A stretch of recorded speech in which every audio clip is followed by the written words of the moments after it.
Good morning. I'm Pat Living with the Department of Health and Social Services and your moderator for the COVID-19 update for Wednesday, March 3rd. We are joined today by the Yukon Premier, the Honourable Sandy Silver, and the Yukon's Chief Medical Officer of Health, Dr. Brendan Hanley. Once again, our sign language interpreter, Mary Thiessen, is with us, and André Boursier from French Language Services Directorate will provide French translation.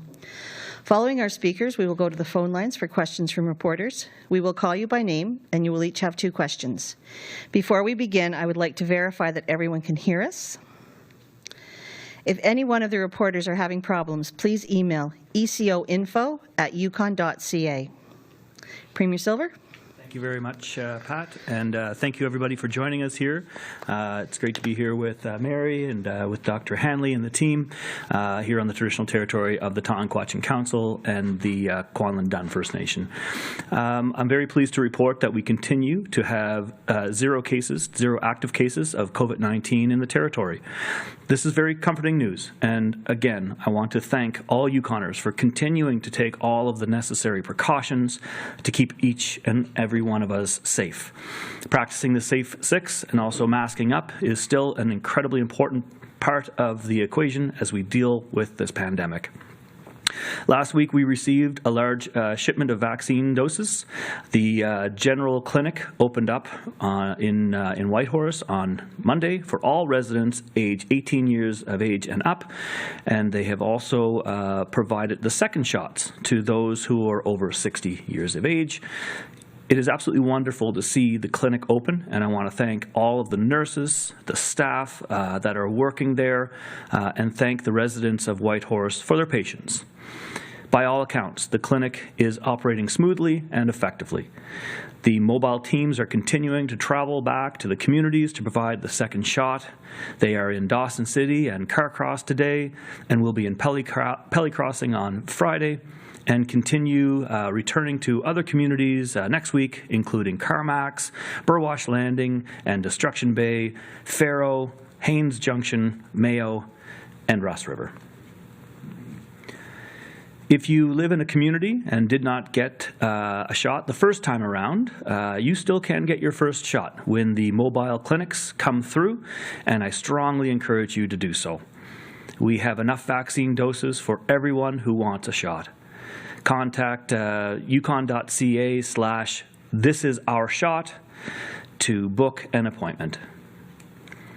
At the end of Monday, 11,503 Yukoners received their first shot, and 5,665 have received their second shot. The clinic here in Whitehorse has been immunizing more than 850 people each day. And on Monday alone, we delivered more than 1,000 shots. So we anticipate that these numbers are going to steadily increase in the coming weeks. The vaccine rollout is well underway, and the uptake has been fantastic so far. Thank you to all Yukoners who have received their shots and who have spoken on social media as to the importance of why they are getting their shot. And I encourage all Yukoners who haven't yet, please, get your shot. The vaccine will keep our territory safe and healthy as we look forward towards spring, and our goal is to immunize as many adult Yukoners as possible. Yukon has been able to roll out the vaccine to citizens at a greater per capita rate than most other Canadian jurisdictions. While others are just beginning to vaccinate seniors this week, Yukon is many months ahead and have already beginning to administer doses to the general population over the age of 18. As Dr. Hanley has said, the vaccine is our pathway out of this pandemic, but it will take time. There are still many unknowns on our path forward, including variants. It's very important that we continue to minimize the risk of importation and transmission of COVID-19 in the territory. The controls at our borders and the requirements for individuals to self-isolate for 14 days upon entry into the territory are authorized under the state of emergency. As of today, we have extended the state of emergency for those reasons. This is not an indication of any increased level of risk in the territory. Extending the state of emergency allows us to continue to enforce border controls and self-isolation requirements to protect Yukoners. In the past week, 4 new charges have been laid under the Civil Emergency Measure Act, including 2 for failure to issue a declaration when entering the territory, 1 for failure to self-isolate as required, and 1 for failure to wear a mask. We will continue to enforce these measures as necessary to keep all Yukoners safe and healthy. The state of emergency can also be lifted at any time if it is no longer required. We continue to monitor the situation and to adapt as necessary. As long as the pandemic continues to pose significant risk to our health and safety and livelihood of Yukoners, we will take action to protect and support them. We will continue to follow the recommendations of Dr. Hanley and his team. As the vaccine rollout continues to ramp up, please continue to support one another, be kind and patient, keep up the good work, everyone. I do want to do a very, very quick shout out to my new friend, Clem Campbell, who gave me this pin.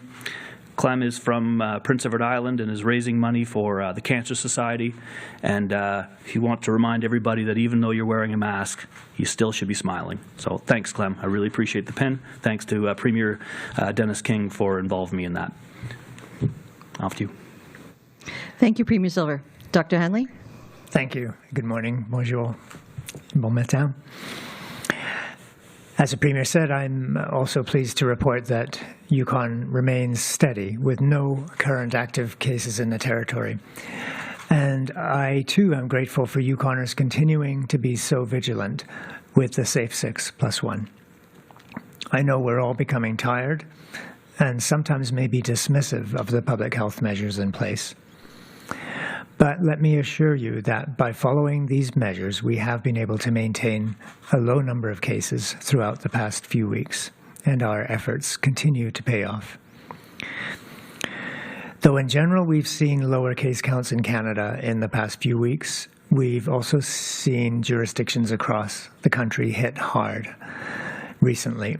Our friends in PEI are currently under a 3-day lockdown. Quebec maintains their curfew. Ontario continues to enforce stay-at-home orders. And Yukon has been able to avoid taking these stricter measures because all of you continue to comply and take a cautious approach when you need to. Our collective efforts and vigilance help reduce our risk, but it's also by looking after each other that will see us through these uncertain times. I know how many feel. You're exhausted, maybe doubtful and unsure of what our next few months will look like. But if, for a little while longer, we can muster the energy and continue to follow the Safe 6+1, receive our vaccines, take all necessary precautions, we continue to move closer to closing the door on COVID. But closing the door on variants is a tougher challenge and a new one for us. The threat of variants is real. And when we look around the country, there are signals that things could get worse due to variant transmission, particularly the B117 variety. BC yesterday, for example, reported an increase in cases and an increase in hospitalizations. Rising variants of both the B117 and the B1351 are reported. Some of these variants do not have a known travel connection. If cases, and particularly variants, lead to increased COVID activity, our risk of importing variants will go up day by day.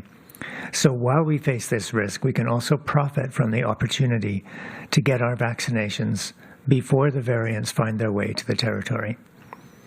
For now, we're in a good place. No active cases, and the vaccine clinics are going full tilt. The Moderna and the other COVID vaccines continue to demonstrate success in offering a strong layer of protection against the original COVID-19 virus, and Moderna appears effective against the current variants. We continue on our path towards vaccinating all willing and eligible Yukoners. And as the Premier said, as of yesterday, over 11,500 people with first doses, over 5,600 people with second doses in Yukon. This is extremely promising, but we still have a distance to go while we administer the second doses along with new first doses. Team Togo and Balto are returning to Carcross, Dawson City, Pelly Crossing, and Teslin this week, and Team Fox remains focused on Whitehorse. This week, we have officially begun to vaccinate the general population of Yukon. On Monday, the first day, the Convention Center Clinic was filled with excited faces, ready to receive their first dose of the vaccine. The turnout thus far has been impressive, and I hope this will inspire others to book an appointment over the coming weeks. More than 850 individuals were immunized in the mass clinic yesterday. Appointment slots for the upcoming weeks remain open for those who are not able to book a time this week, and we will continue to work to safely administer vaccine into arms as quickly as possible. As I mentioned last week, I will be lining up to receive my shot later this afternoon alongside my colleague and friend, Dr. Elliott. I personally feel very lucky to receive my vaccine today. How incredible to think that we are here a year after COVID-19 was declared a pandemic. I know many of us have been talking with family and friends outside Yukon who are amazed at the access to vaccine that we currently have. We know that there are very good reasons that the territories received a higher allocation of vaccine. We live in remote areas with limited access to specialized care. There is legitimate concern about the risk of worse outcomes from COVID in Indigenous communities. So while we recognize that immunizing the territories is the right thing to do for Canada, this incredible opportunity should provide us with extra motivation to step up and get the vaccine. As we continue to progress with our journey to vaccinate Yukoners, we are looking ahead to a point where we can safely travel, gather, and recover from this whirlwind of a pandemic. I think we now all realize that getting there is not quite as simple as we had once thought, but we cannot get there without vaccine. Adhering to self-isolation when required, getting tested when symptoms occur, staying home and away from others when sick, and of course getting immunized when the vaccine is available will put Yukon in an even better place as we move towards spring. Looking back to last year, once spring arrived and people were able to get outside, we were able to gradually reduce restrictions that had been in place to protect us all. Once we achieve the goal of vaccinating a majority of Yukoners, there will be some flexibility with the current public health measures in place. And what is that magic number, that majority? All we know now is that the more, the better. Our goal is 75% of the adult population, and the closer we get to that number or beyond, the more confident we can be on our ability to safely ease up on restrictions. Easing up means the ability to expand our social bubbles and social gatherings. We will be able to connect more fully with family and friends once again and increase our gathering sizes when it's safe to do so. As we approach summer, we hope that we will be in a place where we can gather with larger groups and outdoor events, hold picnics and camping trips while celebrating our community, the arts, support local businesses, and meet each other at festivals and markets. This also may include reducing current restrictions so we can expand important ceremonies such as potlatches, funerals, celebration of life, and weddings, while keeping them safe. As we progress over the next few months, we will continue to monitor COVID activity while holding frequent conversations with our provincial and territorial partners to discuss our next steps. Once we can be confident that COVID risk has diminished and vaccine rates are sufficient, we can begin to open the doors to more travel throughout Canada and eventually beyond. Eventually also we will be able to welcome our loved ones with open arms, reconnect in person instead of through video and telephone. These are not changes for next week or even next month. Even setting a date is difficult at this point, but these times are within reach. We will see a difference over time. we will be able to reintroduce certain things to our lives we have been missing throughout the past year. And every day we are one step closer to reaching post-pandemic life. So let's continue to push through these difficult times. We are close to being where we need to be. Please be patient, be kind, and hang in there. And that's all for my update. Thank you. Remember to take care of each other and stay well. Merci chaud. Thank you. We'll move now to the phone lines, and we'll begin with John, CKRW. Hi. My question is for Premier Silver in regards to the upcoming territorial election. I know that you've just announced that the state of emergency is going to remain in place for another period of time. I'm curious as to what that means for the upcoming election, as will you be calling it during a time when majority of the territory has been vaccinated, or some of the health restrictions have been moved back, or what's the plan? Yeah, I'm not here to talk about an election. I'm here to talk about keeping Yukoners safe from COVID today. Thank you. Next question, John.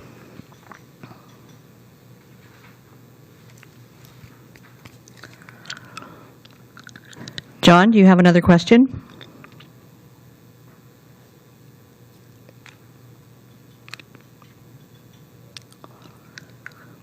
Hearing nothing, I'm going to move down to Steve from CBC.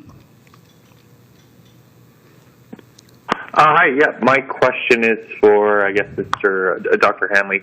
Last week, there was no clear indication from you about the vaccination rates in the communities. I was wondering if you could clarify the rate of acceptance of the vaccine among people in the communities. I know you've been saying it's going well and that kind of thing, but it's not very specific. I was hoping we could have some numbers, please.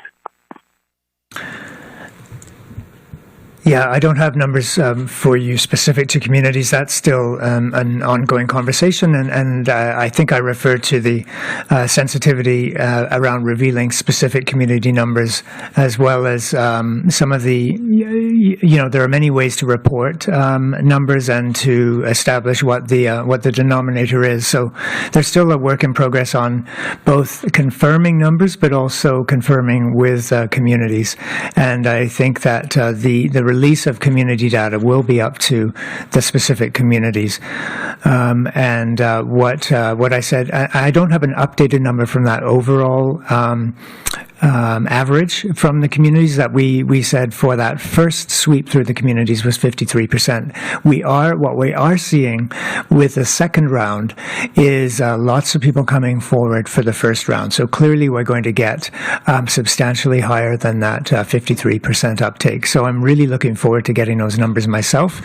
And once we've done the second sweep of the communities, we'll have that community, at least that community a specific number, potentially some regional numbers to share as well. Thank you. Next question, Steve. Okay. So I don't really understand the sensitivities with releasing numbers of how many people got shots. I don't see how there's any privacy issues with that. But whatever, I guess journalists will just ATIP it, but it just seems kind of inefficient when the numbers could just be released. But for my second question, I see that there's a no photo and video policy for the vaccine clinic in Whitehorse. Can you explain why that is, and if it's any different in the communities? Politicians, including ones you work with directly, posting photos from inside the clinics in the communities of themselves, and others also appearing to be waiting for a shot. Are there exceptions for politicians, or are there different rules in the communities versus the city clinic? And also, if you're going to say it's because of privacy, can you explain how much privacy one can expect in a room with about 100 people or so who can all see each other quite easily, please? As far as individual Yukoners taking photos, that's one thing. I believe that the guidelines that Dr. Hanley provides to us through his recommendations, whether it be for vaccination clinics or for hotels or restaurants, are based upon keeping people safe. I'm very happy to see people in my community of Dawson, when they get their shot, taking photos and explaining to people why it's so important to get vaccinated. But I could understand why the doctor and his team would recommend as far as extra access to people in these media and others in these clinics when we're trying to get thousands of people vaccinated per week would be a concern as far as limiting the sizes of gathering, limiting the amount of people in those clinics. The folks that work, especially at the Whitehorse clinic, they work extremely hard, and they're very, very dedicated to their craft and to keeping Yukoners safe.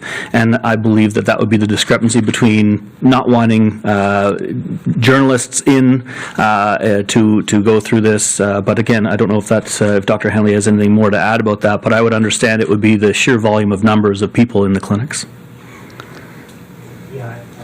I don't think I have much to add. I think it really is all around, the recognition that there are, up to 1,000 a day being processed. There are obviously the need to respect the COVID safety protocols, and to keep everyone feeling that they're in a trustful environment. So I think it's as simple as that. Yeah. Premier Silver. And so I just add as well, when you do see Minister Frost or myself with elders, other community leaders taking pictures, our goal is to show folks this is safe. Our goal is to showcase leaders in the community leading by examples, whether that be our elders, our mayors, our chiefs, and having conversations with Dr. Hanley as well about making sure that we do that in the safest manner possible. I think it's really extremely important that we do have that social media presence, and we're showing that it's extremely important to us as leaders as well to roll up our sleeve and to work as a team. And I think that's the big thing. Yukoners have shown us throughout this whole vaccination process, throughout the whole COVID-19 pandemic, that we are team workers, and we're willing to fight this virus at every turn. And Yukoners obviously are they're not strangers to being team workers or to being fighters. Just look at Dylan Cousins last night. Thank you, Premier. We'll move now to Tim, Whitehorse Star. Yes, hello, thank you. So my first question is for either the Premier or Dr. Hanley. I realize you say you don't have the numbers on vaccine uptake, but you've said that the uptake is really good. You did, 800 and some people here in the Whitehorse Clinic on Monday. Do you think there's any danger of overselling the vaccine? It seems like people are more than willing to take it up, but you're flogging it like a dead horse. Are you trying too hard? It's an interesting question. We'll continue to promote the efficacy and safety of a vaccine. And there's some really interesting information coming forward about AstraZeneca. We're seeing chief medical officers of health working extremely hard right across the nation to provide the most effective scheduling of vaccines right across Canada.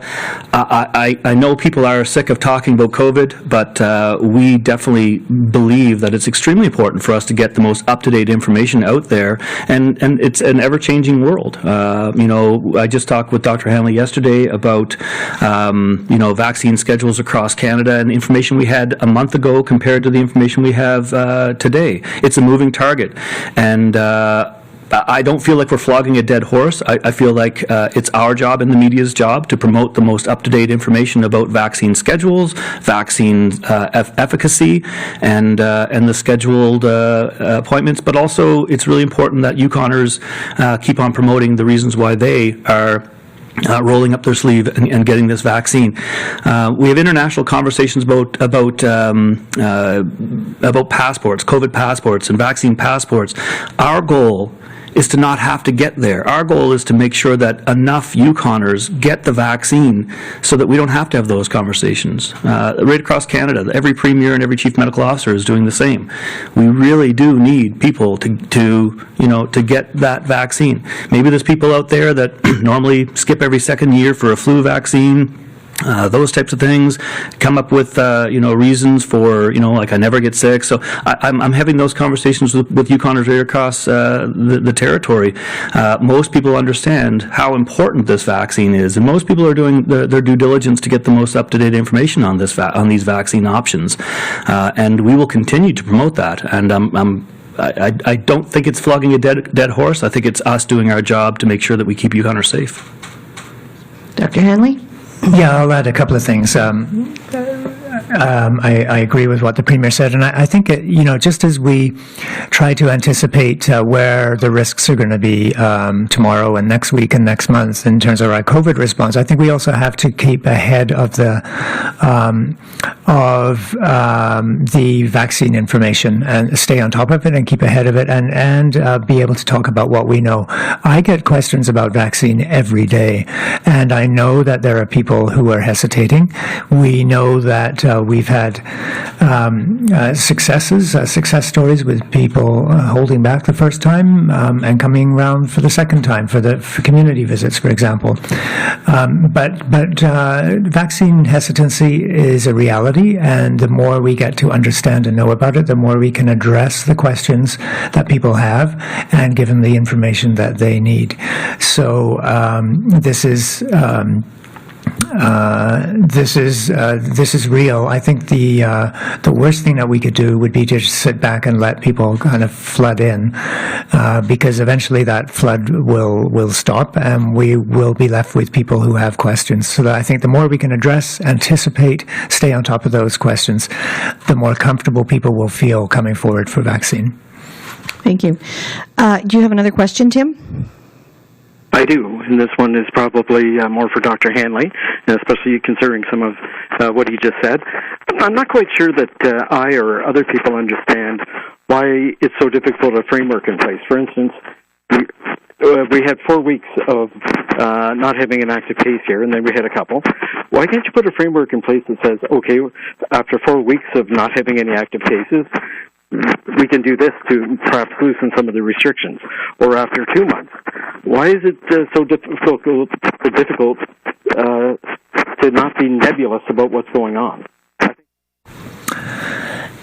Yeah, I'm going to take up that word nebulous, because we are kind of in a nebulous time, and even this morning, Dr. Tam, the Chief Public Health Officer, was talking about rising cases in Canada. So for the first time in a while, verbalizing what we are seeing, and if we look closely at some of the 7-day rolling averages in jurisdictions, we are starting to see an uptick. And we are seeing variance increasing, and I think this is a really, this is not a theoretical phenomenon. What we're seeing right now is what the Public Health Agency modeling in February was predicting, that with the current measures staying as they were last month, that with the rise of variants and the known and doubling time of variants, we would start to see increases in COVID activity.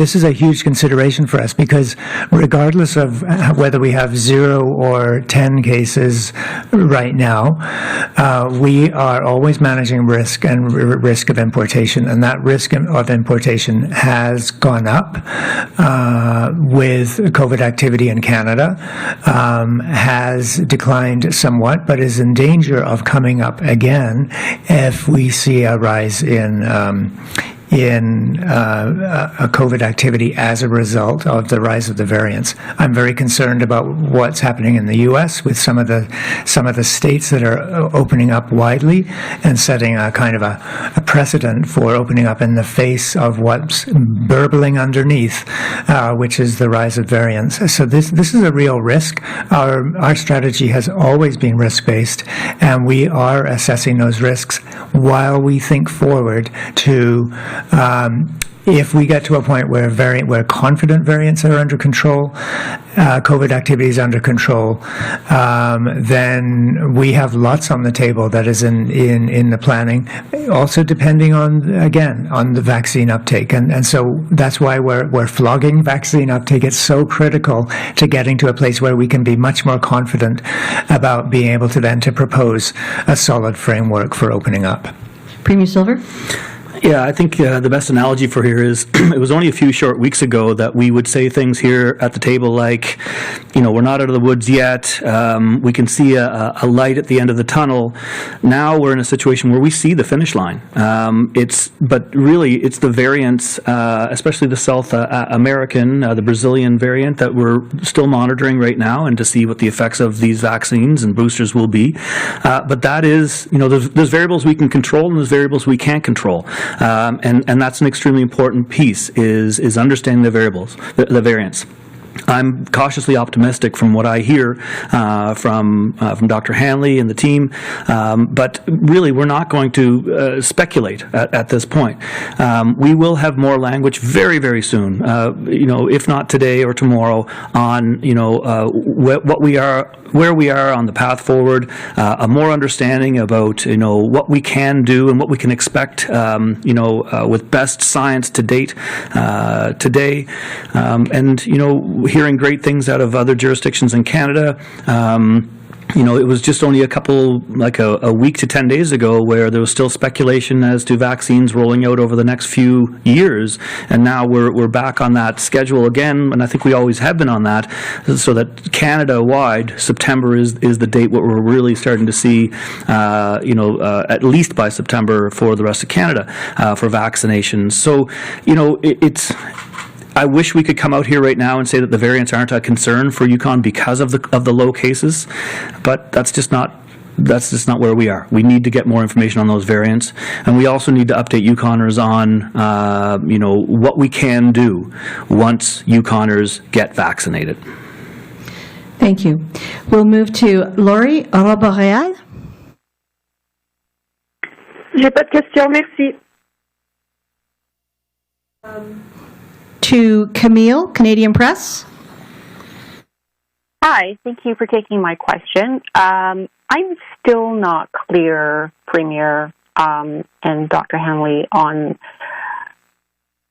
why you're not releasing the percentage of the eligible population that has had its first shot and second shot. Am I right in that, or am I confused? Yeah, so last week, I believe, 2 weeks ago when we were both here, I wasn't here for last week's update, Dr. Hanley did release the average of rural vaccination. Our hesitancy here to say specific communities had more or less, or what the mean is, or the standard deviation around that mean, it really is, pitting one community against another as far as why people speculate as to why one community got less or to the other. So I think what we've done is very respectful to the leadership in those communities. We've shared those individual numbers with mayor and council, chief and council, leaders in the communities, and so they have those numbers. We'll continue to share the mean data as far as uptick, because that's important information. But I don't think that, pitting one community against another community as to one got 60% and the other one got 55%, and then having everybody speculating or pointing fingers, I don't think that that's necessarily going to help the safety of Yukoners. The number as a mean is extremely important. Knowing full well that we have goals and targets of 75%, we have vaccinations available for everybody who wants it, and to continue to promote us maximizing that number. And my extreme respect and gratitude goes out to chief and councils and mayor and councils that have been helping us in every community to maximize those numbers. We will leave it to them to do what they need to do to promote everybody who can get that vaccine to get that vaccine, and we'll continue to update the numbers on the averages for rural Yukon. Dr. Hanley? I think the only thing I'll add to that is that, my goal, I think the most important goal is Yukoners getting vaccinated, and that means people living in Yukon, regardless of where we are. So that really is the primary goal, and we're all working together on this. We have communities sharing ideas and thoughts and experiences, and this has been extremely valuable. It's from one community to another. We have leadership involved, whether that's municipal or First Nations leadership, helping out each other. This is a collective goal, and we're all in it together. Thank you. Camille, do you have a second question? Yes, I'm sorry, but I'm in Vancouver, and so I'm not very familiar with what's really going on there. So I want to make sure I understand you correctly. So you have released the vaccine uptake figures for the whole territory, have you? But you don't want to release them for communities, is that correct? So we have released that to date we have total vaccinations of 17,168 vaccines, which is first doses 11,503. Sorry, Mary, I'll slow down with my numbers. The total was 17,168 vaccines in total, but that's first and second doses. And so first doses is 11,503, and second doses to date are 5,665.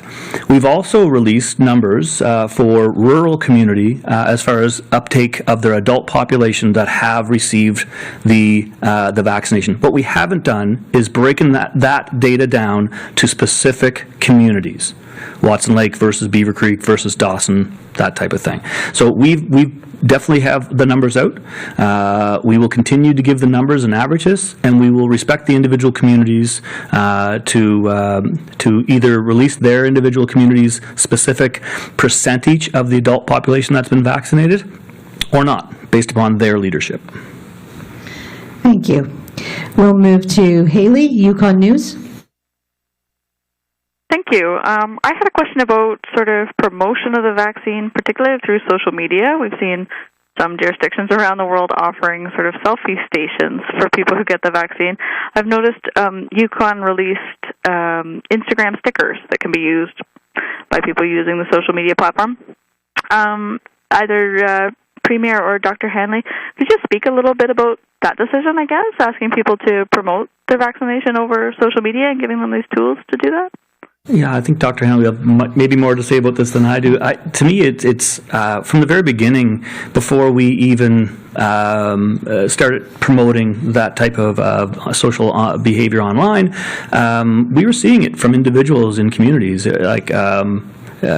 people just kind of showing up and saying, look, this is why I'm taking my shot. And the answers and the responses that we're getting were they're amazing. Elders talking about, I'm getting my vaccine for the next generation, for the youth. Other people having other reasons, and we just are riffing off of the goodwill and the good nature of Yukoners that are out there promoting. I'm seeing folks from Haines Junction, doing updates on our update. I'm seeing people in every community really sharing the most up-to-date information. Again, mayors and chiefs on their social media feeds talking about the importance of scheduling and not just showing up. And so anything we can do to help in social media. I'm pretty horrible at social media personally, but I know that the team at Health and Social Services, working with the comms teams that we have really riffed on promoting what Yukoners are doing anyway, and just making it more, trying to facilitate that conversation, saying, yes, please keep on promoting your individual reasons as to why you believe that we should all be vaccinated. Other than getting Pat living up here or my 15-year-old daughter, I'm not quite sure what I would add, but I do think that's the sentiment. Thank you. Haley, do you have another question? Thanks. No, I don't have another question. I'd also like some more detailed numbers, but my colleagues have already addressed that, so thank you. Thank you. We'll move to Claudiane, Radio-Canada. Okay, so I'll ask my questions in English, but I would like answers in French as well. I'm just thinking this might be of benefit for my colleagues. So first question will be, so you say the second round in the communities is bringing people in for their first shot. So I'm assuming that there will be a third round in the communities, or is this going to be ongoing vaccination clinics going into the communities so that people can, as they decide to get their first shot, can get their second shot? Like, this is an ongoing thing? Oui, merci. Je peux expliquer peut-être que oui, il y a ou une troisième visite ou un plan spécifique pour la communauté. Et ça dépend de le nombre de personnes qui ont besoin de vaccin, la capacité de communauté, la présence de santé publique dans la communauté. Donc, c'est dans l'étape de planification maintenant pour chaque communauté. Mais ce qu'on veut emphasiser peut-être, c'est que les personnes, les gens sont bienvenus pour recevoir leur première dose avec la deuxième visite, et on va assurer qu'il y aura les moyens pour accommoder la deuxième vaccin. Et s'il y a les gens au futur qui viennent plus tard, on va toujours essayer de faire des plans, des moyens pour accommoder aussi cette personne. Mais le plan spécifique, ça va dépendre de plusieurs facteurs. So I'll just repeat that in English. That so we are welcoming people, and this is really important. We're welcoming people to come for first dose on the second dose visits, the community visits, and those people will either be accommodated on a third visit, or there will be plans specific to that community, and it really depends on the number of people, and it depends on the size and the capacity of the community and of the nursing staff and public health presence in that community. So, for instance, it may be as simple as sending a vial of Moderna or two, and having the immunizing staff immunize, because every community does have staff who are able to immunize. But in some cases, if the number is substantial, it may make more sense for a short focused visit by a mobile team in the future. So those are the kind of arrangements that we're working on. And yes, if there's a third visit and people are still coming from the first dose, we will make sure that we have ways and means to accommodate those people for their second dose as well. Everyone who gets the first dose, we will make sure that they have access to a second dose. Thank you. Do you have another question, Claudiane? Oui. So we have been kind of following numbers, and the numbers that I have been provided was that the 75% of Yukoners vaccinated equaled 25,200 people. That was the goal, and I just want to confirm that this is still correct. So we are now at 11,500 or so, so we're roughly approaching the 50%. I just want to confirm that for all of Yukon, what the uptake so far has been. I mean, this is first dose. I realize that we need the second dose, and want to confirm that. So once we hit the 75%, you say you're hoping not to have any COVID vaccination sort of certificate to be able to travel around, and I'm guessing there is some discussion happening with the other counterparts in the country as to when movement will be possible between provinces, or when we can go back to basically normal. And just want to confirm again, that will happen according if things stay the same right now. I realize that would happen at the 75% mark, right? So when 25,200 Yukoners get their two shots, are immunized, we could see some normalcy coming back. Is this correct? Yeah, I'll just do a few clarifications, and then I'll let the good doctor get into more specifics. 75% was the number that was used Canada-wide at that time to basically say that this is what herd immunity would probably look like, 75% of the population. And so we always use that number. Now, the federal government also did commit that, if we got past 75%, like there will be vaccines available for Yukoners even past that threshold. But that was kind of the line drawn in the sand from an epidemiological perspective early days, and it's continued to be looked at, and Dr. Hanley and I have talked a lot about whether or not that 75% holds. And so, again, just to clarify, we will have enough vaccines for anybody who wants it over the age of 18, and we're seeing some great things with AstraZeneca, and we don't want to limit to 75%. If we hit that threshold and we want to continue to vaccinate, please continue to show up. And I think really right now, Claudia, and this is a really good question because it's clarifying all the information that you've been paying attention to for the last year. Right now, the big unknown is the variants. So as we continue to affect the variables that we can control, which is to try our best to get people vaccinated in Yukon and maximize that amount and work with the federal government to make sure that we have that vaccine distribution schedule ironed out and ironclad, we still need a few to several weeks to figure out the variants and to figure out whether or not what we're seeing in Brazil, if our Moderna vaccinations and boosters are able to accommodate those strands. So to me, there's kind of two parallel conversations going on here. We don't want to talk about a passport necessarily, but we do want to see right across Canada as many people getting vaccinated, because that's the best thing we can do in the toolbox that we have to increase our ability to get back to normal. However, with a particular variant, there are many unknown questions right now. So. I'm cautiously optimistic, and I'm not a doctor.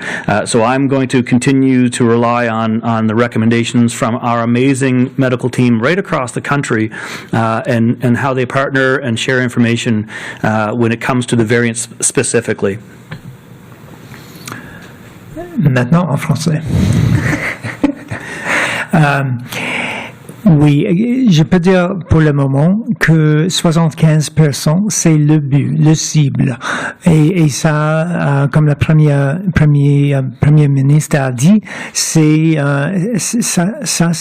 le nombre selon ce qu'on a était l'accord de distribution de vaccins du Canada. Donc c'est une cible qui est partagée par tout le pays. Et ça, essentiellement, c'est le nombre de vaccins qu'on a. Et si on va jusqu'au le 75%, on a aussi l'opportunité d'aller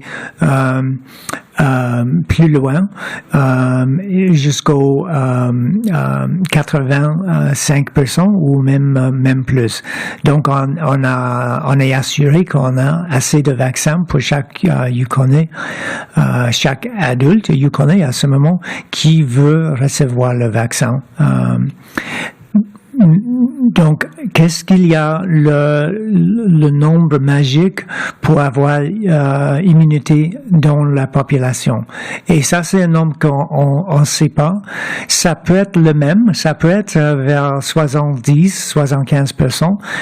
Et avec plus des semaines qui passent, avec plus d'évidence, avec plus des études, on va éventuellement arriver à une estimation de le nombre qu'il faut pour avoir assurance d'immunité dans la communauté. Et ça va être peut-être un deuxième but pour arriver. Peut-être ça sera moins de 70%, peut-être ce sera plus. Et comme le Premier ministre a dit, ça dépend aussi de l'influence et circulation de variants, parce que ça influence aussi l'effet du vaccin contre le virus. Oui, donc essentiellement c'est ça. Just to repeat that, our goal is for now 75%. If we reach that, we have the opportunity to have more vaccine to offer to every Yukon adult who wants vaccine, and we will eventually know. We expect with increasing and accumulating evidence that we will know what that magic number is for herd immunity, and then whether we will get there or not. Thank you. We'll just circle back just in case. John from CKRW, are you still with us?